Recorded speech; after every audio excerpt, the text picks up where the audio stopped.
This is the ARP2500 King of the Analog Modular Synthesizers.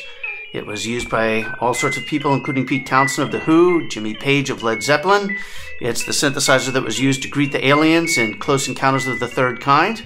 This is an excellent system. It has 4 VCOs, 2 VCFs, 2 VCAs, 4 envelope generators, dual sample and hold module, dual noise module. It has just been worked in the last few weeks by Phil Scirocco of CMS, has gone over the whole thing, repaired everything, brought it up to snuff. He also replaced the power supply with a new remote sensing power supply that reduces noise in the output and also reduces crosstalk in the matrix patching. He also replaced the AC connector with a standard detachable IEC power connector to make life very easy. This is the very last of more than 100 modules and about 8 or 10 cabinets that I bought at the auction at the ARP factory when they went belly up. Basically, in 1981, I was living in Somerville, Massachusetts, just outside of Boston, and I received word that ARP Instruments had closed and that they were going to have an auction of everything that was remaining. So I drove up the day before for the viewing to see what was there, and immediately saw that everyone was going to be bidding for ARP 2600s and avatars and chromas, and decided that the only thing that I had a chance at was the ARP 2500. Reason I decided that was that I had absolutely no money, and I had only one friend who had any money, and I managed to borrow, I think it was $1,500 from him. And I went up the next day to the ARP auction, having never been to an auction or participated in an auction, and given that, I'm not quite sure how I managed to handle it so well, but what I did was I went in there, and there were several different lots of 2500 equipment, and in between auctions of each of those lots, there would be lots of other equipment. So I went in, and when the first lot of 2500 went up, I bid extremely aggressively. As soon as somebody would bid, I would immediately outbid them. Not by a lot, but immediately. And they fairly quickly got the idea that I was going for it, and they might as well back out. And so I got the first round of modules and cabinets for a song.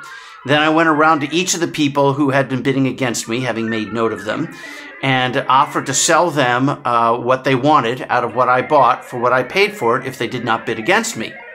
And they all agreed to that. And so the next lot came up, which was about 90 modules on a table. Again, brand new modules, still in the plastic with QA tags on them, and I still have some of these QA tags. And no one bid against me. So I would not say it's accurate to say that I got them for a song. I would say it was basically accurate to say I got them for a verse. So I had lots and lots of ARP 2500, even after giving these other people everything they wanted. For many years, I had about 5 or 6 different cabinets, including some of the portable cabinets, and I had so many modules. There's an old photo of me somewhere sitting in my first studio surrounded by ARP 2500, and what you do not see in that photo is that in the closet there was a pile of boxes of modules. So if I wanted 30 oscillators, I just emptied out all the cabinets and took out a box from the closet and filled all the cabinets up with oscillators. It was really quite insane for quite a long period of time. Several years after that, I moved out to the West Coast. I sold off some of the modules and some cabinets. Several years following that, I sold a large amount of them to a gentleman back in Boston, actually. And at that time, I decided just to choose a cherry assortment of modules to keep for myself as my final assortment.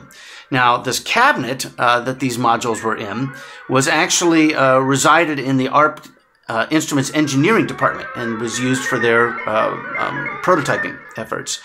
In fact, the serial number on it is 70-045, meaning it was created in 1970 and it was the 45th one that they made. So the cabinet is one of a kind, to be sure.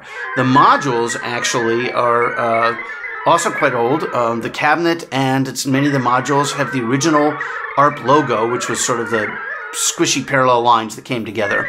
And the rest of them have the more familiar treble clef logo that came a little bit later. So this is quite a vintage synthesizer, and it is absolutely unique.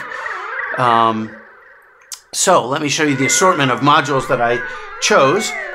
There is a 1004T oscillator module. This has mixable waveform outlets, which is really a wonderful thing. You can get all kinds of odd waveforms out of it. There is the 1023, which is the standard dual oscillator module that many people are familiar with. This is the 1045 voltage-controlled voice. It is a very sweet module that contains an oscillator, VCF, VCA, and 2 envelope generators in one module there, which is really quite amazing. the 1036 dual sample hold and random voltage module, the 1003 dual envelope generator, the 1006 filter amp module. I actually have a second one of these, but there's no room in this cabinet for it. And the 1016 dual noise random voltage generator module. This cabinet originally only had 5 functional slots. The 2 outer slots had power to them, but they were not wired up for use. However, Phil Scirocco has also wired them up so that now this is a complete system with all the modules usable. That's it.